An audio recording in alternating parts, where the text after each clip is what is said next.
I started the day by going up the mountain and checking on Heiko. I knew he was needing to do that concrete pretty soon, so I wanted to get up there and see if I could help him. So I was able to track him down. He was out working on his machine, of course. Just that guy goes nonstop. He was out building a bypass around a bridge, so a whole little group of homes could get access to him.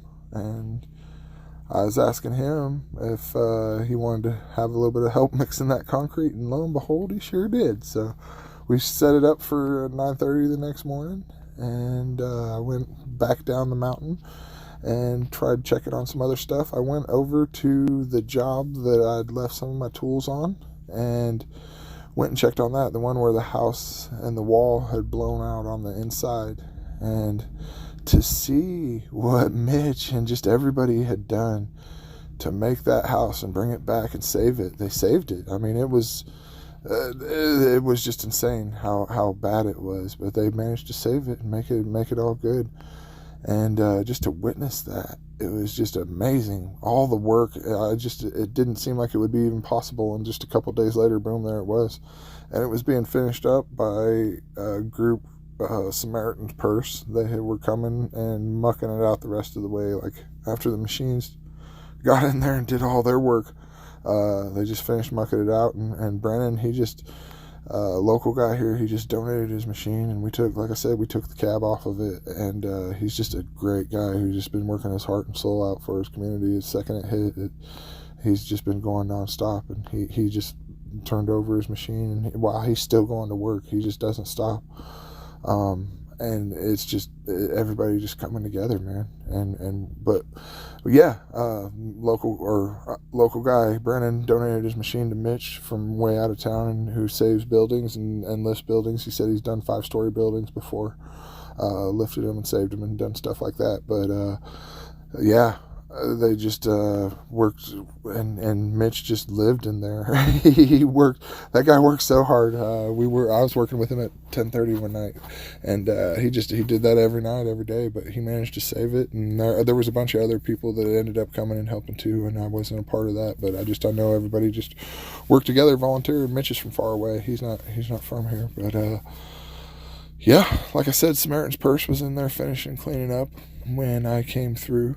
Samaritan's Purse is a Christian organization that just goes around and has just a giant group of people that go around and donate their time and go in there. And it's just a beautiful thing to see all the people just come together and just work hard. You see just groups of them swarm houses, and they'll swarm it like a beehive. They'll come in and just tackle it real quick and just go on out. And it's just more hands make less work, and they got a bunch of hands, and they come in and they do the tedious stuff that's hard for a lot of people to do. Everybody just has their place, and everybody just we fit together like puzzle pieces around here. You got rough around the neck, roughnecks like us going in there and just doing the crazy wild danger stuff, and then you got countless trades just working all over doing everything. Every trade is needed, so you just have countless volunteer tradesmen that basically own their own businesses, just rolling around helping everyone on their own time and their own account. And then you have state workers and road crews just everywhere. And a lot of it, all on the side, all the main stuff is county, but all the side roads and stuff like that, that's all volunteer and people who are bringing heavy equipment from out everywhere, all over the country. I can't believe how far away people bring such heavy equipment. I mean, even 60,000-pound machines from states and states away. It's just, it's awesome to watch. And then from there, you have obviously the linesmen out there working from all over, just doing amazing things. Someone said originally that they estimated it would be over a year until they were able to get power out to remote areas like here in Pensacola, and especially up on the mountain, where I've been kind of working and doing a lot of stuff way up on the top of the mountain. And lo and behold, I was stuck in traffic the other day for an hour and a half while they were doing the power lines, but they got power to the mountain. I watched them do it with my own two eyes, and it's been 6 weeks or something. So I'd say they're quite a bit ahead of the original estimated schedule, and you could just see how happy it made everyone on the mountain. That was a real heartwarming experience to see how truly happy the people were to get power back after 5 or 6 weeks. I mean, that's a big deal. You don't realize how important it is until you live without it, and all the logistics it takes into trying to survive without it. But yeah, it was just a beautiful thing. And we all just, it sometimes overlap each other, but we all make it work, and we just got to have patience.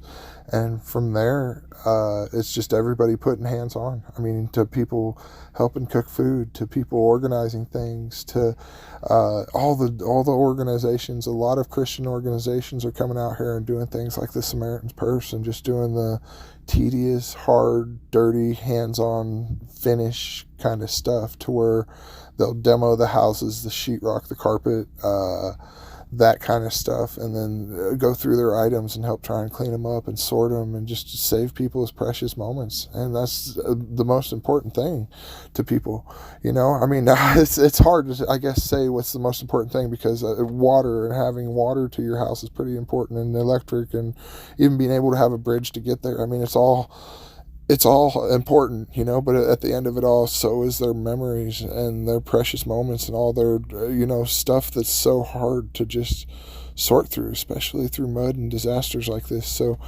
like I said, we all fit together, and it's all like a puzzle piece, and everybody just comes in and puts their hands on and just finds their place. And sometimes you may not be planning for what you're doing. You may think you might be doing one trade, and you end up just going somewhere else doing something completely different. But you got to be versatile, and you got to be patient.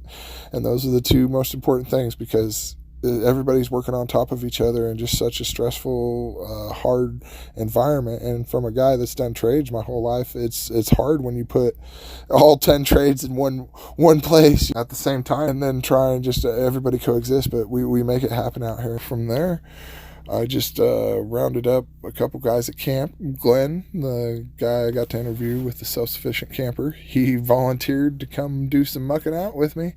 And then there was another, just a real good guy here at camp that was just here ready to donate. He was a local guy and just ready to donate time. And so we all three went up on the hill and started mucking out that basement again, just eating an elephant one bite at a time. But I tell you what, me and those two guys really got a lot of stuff done. I mean, we tore out all the sheetrock in the big main room. We got the insulation. We got all the terrible, wet, nasty carpet. It was heavy, but it was just, it's another day at the office. I do this stuff all the time, but it was just the wet carpet is always so heavy. It's just hard, and then that stuff was compacted with mud.